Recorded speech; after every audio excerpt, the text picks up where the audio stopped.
Hello, wise and radiant souls. So, today we are going to speak briefly about intuition and then do a little meditation to help get your intuition flowing and start the process of learning to trust it. Now, how many times have you had a gut feeling about someone or something and it turned out to be true? In fact, how many times have you had a gut feeling, used logic instead, went against your gut feeling, and then regretted it later? I hear that story over and over and over from people. Once we learn to listen to, connect with, recognize our intuition, the unique ways that it comes to us, then we can start to trust it and apply it and watch how it really radically revolutionizes our lives. We are all intuitive. I've met so many people that say, I'm not intuitive, I'm not intuitive. And I watch them act on their intuition or speak about this feeling they had about something. So it's interesting to see the amount of denial we have about our intuition. It's like denying that we breathe, denying that we have blood running through our veins. At any rate, I want to give you the opportunity to nourish your intuitive senses today, just like they're as important as your hearing, your seeing, your taste, your smell, etc., the physical senses. And sometimes the intuition comes across in a physical way, like we literally get a gut feeling or a queasiness if something's off or wrong. So today, if you like to use essential oils, I want to give you some options. My favorite essential oil for intuition is sandalwood, either Royal Hawaiian sandalwood or sacred sandalwood.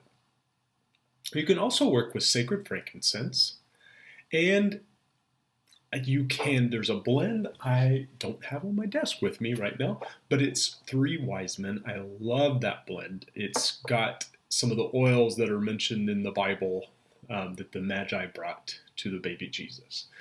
Frankincense and myrrh and their juniper, some other things. It's wonderful. I'm personally going to be working with Believe because I want to believe what my intuition is speaking to me. And I won't go too in depth into this, but we have different energy centers in our body that are responsible for different things. We can all agree, regardless of our faith background, we can agree that the heart is a vital energy center. Sometimes people have a hard time agreeing with or believing in the intuitive energy center. I don't have a problem with it. I see how valuable it is and how much worth it brings to us. The third eye right here, as some backgrounds call it, the third eye is responsible for intuition, intellect, where we hear our divine guidance and connect with it and receive it. It is responsible for the eyes. It's also connected to the pituitary gland and the pineal gland. So it's a wonderful, super valuable energy center within us. So what I'd like you to do is take your oil of choice if you're working with it, and just place a drop on one finger, and then we're going to generously rub it in circles into the third eye. You can also call this the mind's eye if that's more comfortable for you, because I do understand we all come from different faith backgrounds. So call it the mind's eye if that's more comfortable to you. What I'd like you to do now is whatever oil you put on, I'd like you to just put one more drop on your palms. Rub your palms together. Make what I like to call a scent tent and close your eyes. We're going to do several breaths in and out. I'd like you to breathe deeply into the third eye. Take this oil and send it straight up through both nostrils, right up to the third eye in the center of the forehead. Exhale through your nose and push out any blockages to your inner vision, divine guidance. Breathe in again. Breathe in, believing, strengthening, growing your faith that you are connected. Exhale, releasing any of those doubts, any of those fears that keep you from trusting your intuition. This time, breathe in deeply and visualize an indigo-colored sphere of light in the center of your forehead. Your breath strengthens it, and as you exhale through your nose, it pulsates and expands. I invite you to keep your eyes closed. And bring your arms to your side if they get tired. The intuition can speak to us in a variety of ways. Some of us feel it when we take those moments of stillness. Some of us feel it in nature. The bulk of us connect with it the best when we take a pause and dedicate some peaceful time to connecting with it. Wherever that may be, nature, in a quiet space, in a yoga class, a meditation studio, in church, wherever you access that stillness. But it can come, as the Bible would say, as a still small whisper. It can come as a word, a phrase, a paragraph that comes through your mind. It can come visually. I definitely, and many experience it visually. The challenge is we just have to release the doubt and release that tendency we have to say, oh, that's my imagination. There's no value in that. The imagination is also this same part of us. Everything that is ever created starts with the imagination. And I'd just like you to take a moment.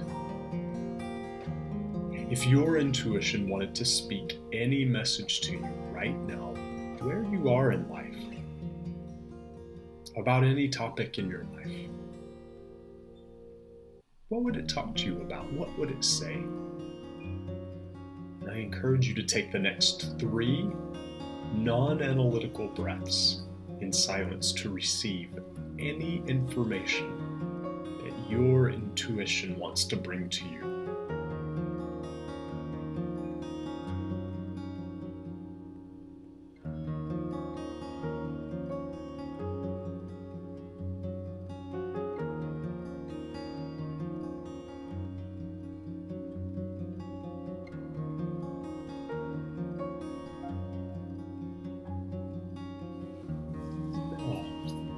Think about what came up. Now is the time you can start to analyze it a little bit. If you would like to open your eyes, feel free to do so. What came to you? Was it a word, a phrase, an old memory that was jogged, a feeling? There are so many beautiful ways that we can connect with our intuition. Mine tends to come to me through images in my mind's eye, and it also tends to come to me through words and phrases. But the way I access that is to still myself, close my eyes, and go within. That's how I get it. That's how I feel it. I know some wonderful people who in their prayer time, they don't just pray and ask God to fix things, but they actually sit in stillness, in meditation, and they listen. And they receive valuable guidance. I personally, if I have something I'm working on in my own life, I pull out my journal and I just say, I need guidance. And I just write. I feel the words and they come through my pen.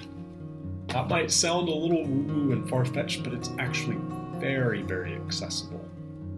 It was really interesting. I was listening to a podcast yesterday, and they were speaking about a person, actually a lot of people who've had brain injuries and lost a lot of physical brain tissue, yet still function very well. And they were speculating about how consciousness is far beyond our physical brains, and that our physical brains are like the hardware that we use to access consciousness that exists beyond the physical brain. It was a really interesting analogy, just like the computer is the hardware we use to access the internet, which is so much information our little computers could not hold it all. Well, it's very interesting to hear about these things, but realize we're using our brain, our mind's eye, our third eye, whatever you want to call it, to access, tune into, connect with this vast body of wisdom and knowledge and guidance and direction. And all that's needed is finding how you can come to stillness, to a place of peace that helps you connect with it, Like I said, it need not be sitting in the lotus position doing mantras. That might not be what works for you. It may be by yourself, going out in nature. It may be turning on instrumental music that kind of drowns out the external noises and lets you go within. But your intuition, your divine guidance and wisdom is how you learn to follow your soul path, what your soul came here to guide you to do. So with that, I wish you the best in listening to and trusting what your intuition is saying. It's always speaking. Are you listening? I have 2 upcoming opportunities that I'd love to share with you. If you are local in Southern California, I believe on Saturday, May 18th, I will be offering a day retreat here at my home in Long Beach. And it's going to be all about intuition. We're going to do some beautiful practice. We are going to work with one another, boost our skills in safe, judgment-free space. And we are going to go so deep with getting you to feel, sense, and trust your intuition and just implicitly go with it from here on out. I'm also going to be doing a webinar on intuition for those who can't make it to the live event here at my house. The webinar will be in April, I want to say Saturday, April 20th. I will put a link with this video so you can click the links and get the info. But that's going to be an hour-long class where we take what we just did now and just build on it, go a lot deeper with it. Many blessings to you, and I look forward to next time.